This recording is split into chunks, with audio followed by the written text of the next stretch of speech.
Hello and welcome to Where the Living Room Used to Be, a podcast about Rhode Island's music scene.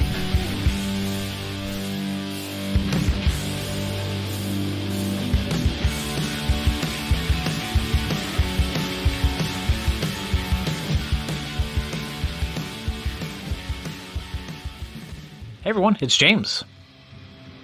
On this mini episode, Five passes along a holistic view to music, what believing in yourself really means as an artist, and one of the core reasons he continues to push himself to create. Hope you enjoy the episode. If you do, please check out any of the nearly 150 podcast releases we have archived that span many styles and eras of Rhode Island music.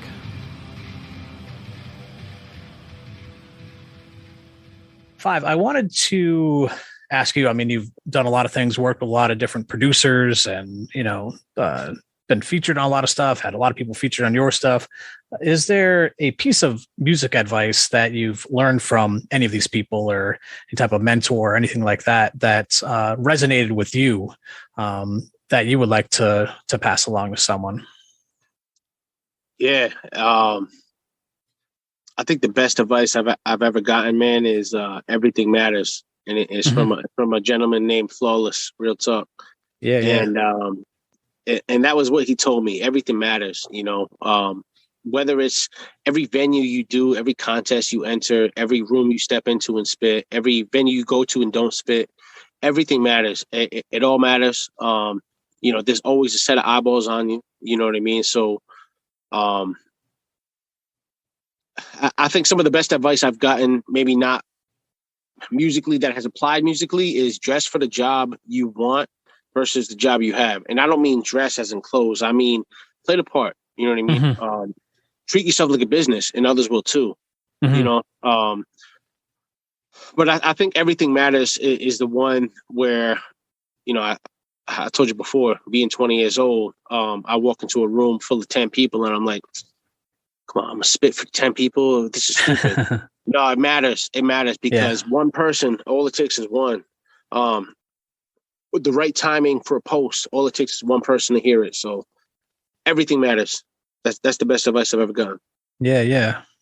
It's on point. It really is, man. It's so simple. Yeah, you know what I mean? It's or just like going back. It's like, oh yeah, this stuff, it's all like building blocks, or it's just experiences, and it's stuff that, from my own music career has made me stronger, or has given me a different perspective. Yeah, so maybe in the moment when I was younger and expected more from other people or whatever else it was, I would be as angry as but now that I'm here, it's just like, that's what I'm doing this stuff, so dope.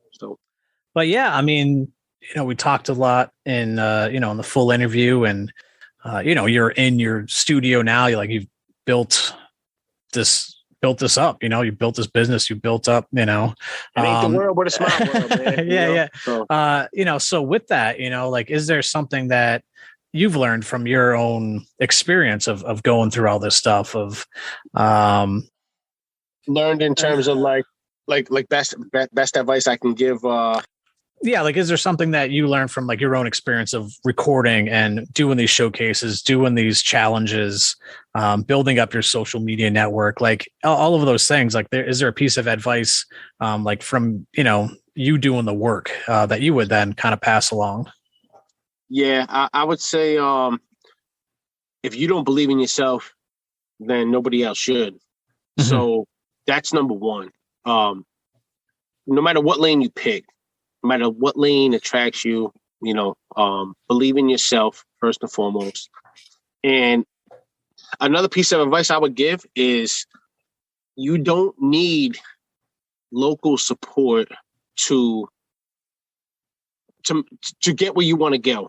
So I'm hesitant to say that, and I'm trying to think of the right way to say it, because I don't want it to sound like I'm hating on people for not supporting me, because they do. I got a lot of support here. I really do. Friends, family. But I see a lot of artists that are like, nobody's supporting me, or how come nobody bumps me, or, begging for support. You don't need it. There's many avenues to success. The first thing you have to do is define your success. What does success look like to you? Maybe it's just making what you make at your job right now, $60,000 a year off of music. What steps have you taken to do that? Did you just do a video and a song and expect that you're going to make an income? Like, have realistic expectations, man. And for so long, I felt like that. I felt like, damn, these people are getting so much support and they doing way more than me, and I haven't done it, and they ain't making no money off it. Nah, I realized that I didn't want money off of this shit. Yeah, sure. Can I make a living off of it? Would I like to make a living off of it? Absolutely. But what was most important to me is, number one, I want to influence people the way I was influenced by music. Mm-hmm. And number two, I want respect from those who I respected coming up. I want to be able to spit in a room with somebody like Royce Finan and have him be like, yo, he's dope. This dude is, you know what I mean? Yeah. I want that more than money, because I'll get my money. I'll make my living, right? If you want money and you just want bag and you want to fuck and you want all, guess what? There's plenty of lanes for that. You could do it. But if you gonna do it, then do it and be him. Be the guy that you know what I'm saying? Mm-hmm. So, be yourself. I think is the best advice I would give anybody, man. Just be yourself.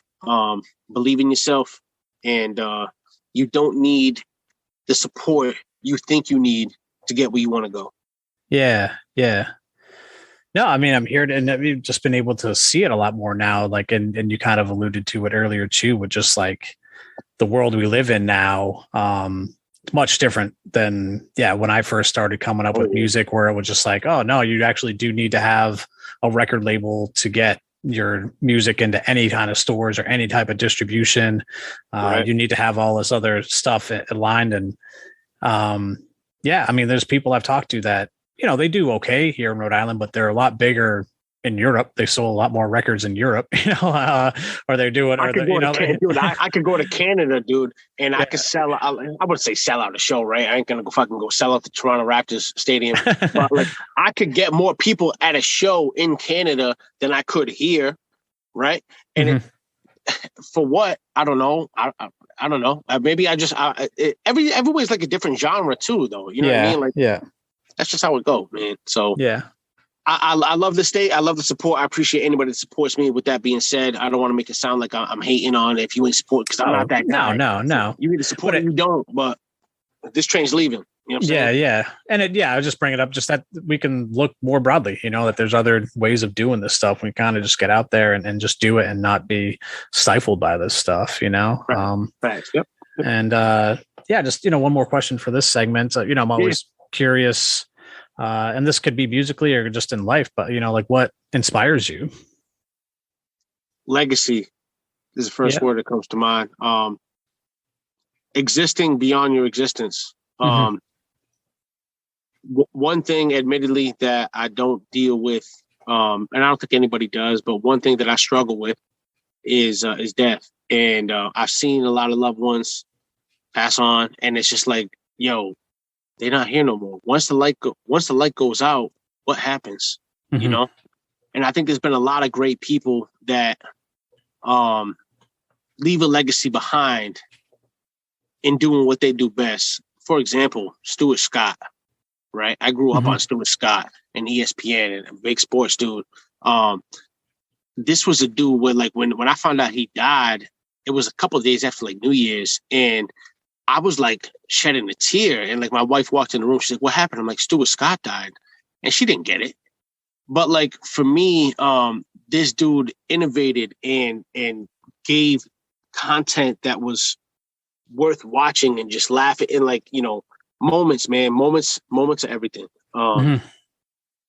Leaving a legacy is important to me. And that's for myself, my family, my kids. That's one of the reasons I love music, man, is because long after I'm gone, you can hear my voice. And you can remember, you can be that much closer versus a memory. What inspires me, my children inspire me. My wife inspires me. People who working hard inspire me. Good human beings inspire me. Music inspires me still. Not as much anymore. I shouldn't say that. Music inspires me. I'm just not in tune with as much as I used to be, because I felt like I've done the majority of my learning stage, and now I'm trying to give back. But there's always room to learn, you know? Yeah. I dig it. I mean, it's, an important piece of a lot of the stuff. And I completely identify with it. You know, I think that that's a lot of what I enjoy about being a musician, is that it's stuff that, I mean, hopefully as many people as possible listen to it, but if nothing else, it's stuff that my kids will listen to the albums I've made over the years, and even getting to do this podcast, they're, you know, get to hear me talk, you know, exactly. And, you know, Same and just be like, oh, it's cool. Concept. You know? So, Yeah, you know, and that's a lot of what this stuff is for too, is like, hopefully I'm of use to the Rhode Island music scene, that people will discover some new people. And I'm grateful for those people that have gotten back and been like, yo, I heard this artist on your podcast. I bought their record. You know, it's like, that's precisely, you know, why I'm doing this stuff and staying up till midnight editing this stuff and putting the work into it. It's you know, a passion at the end of the day too, man. Yeah. You know? So some people might call it a hobby, but it's, you know, hobby is a passion, and a passion is a hobby, and a job sometimes can be a passion, and a job sometimes can be a hobby, and it's like, you know what I mean? So I think that as long as you love what you're doing, man, and I think that, you know, as you get older, you start realizing, like, I fuck with more vibes and energy than I do with anything else, more than anything else, I should say, you know? And I feel like this was something where I came to a crossroads, and I'm like, if I never made $1 off of this going forward, would I still do it? And there was a point where I said no. My mindset has changed. It's like, absolutely, I would do it. I would do free shows, bro, because I want people to hear me, and I want to be able to inspire them the way I was inspired, because I know I can. You know what I mean? If you know, like my man the Joker said, if you're good at something, never do it for free. But so I'm cool with making a living. At the same time, it's not the driving force behind Five, man. I really enjoy doing this shit, and I came from that competitive era, man. It's talent first, and I'm hoping at this point, like, you know, I ain't 23 years old starting my career, knowing I got, like, if I'm going to reach as many ears as possible, now is the time. I got a window. It's like this short. Go for it. Yeah. We're going hard. Right. Exactly. Yeah. Well, Five, thank you for sharing this stuff. It's, you know, I just love hearing these things, man. So thank you. Of course, man. Thank you so much for listening. In the full episode, Five and I talked a bit about some of the other artists he's worked with over the years. So, to showcase that, I wanted to share this posse track he did entitled Summer Freestyle, that was produced by Eighth Wonder, and also features Raze, the late Hammer Beanz, and Milez Grimez. Enjoy!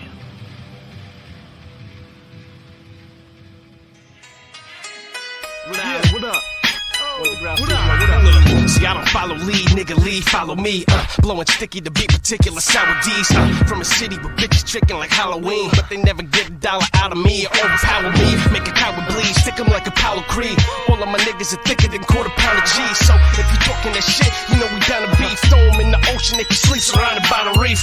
You ain't about it, please, you ain't even got a piece. Neither do I, but I know where I can find a cheat. The blue collar breed, live and die by the street. How it be, I will keep mad until I plow the street. I'm an insane rapper, you a lame actor. Splattered brain matter, then ask for your name after. I'm so graceful, I can run through a maze backwards, cause I'm a train crash whenever my plane catches. I put this shit down like I was done with it, but I'm getting warmed up, just having fun with it. I found the right pair, so I'ma run with it. Raise, I burn them so bad you think the sun did it. I got a 450 to throw little midgets at you. They got a hating complexion because I get it faster. Okay, every verse is like a ritual, so why these MCs, they think it's difficult.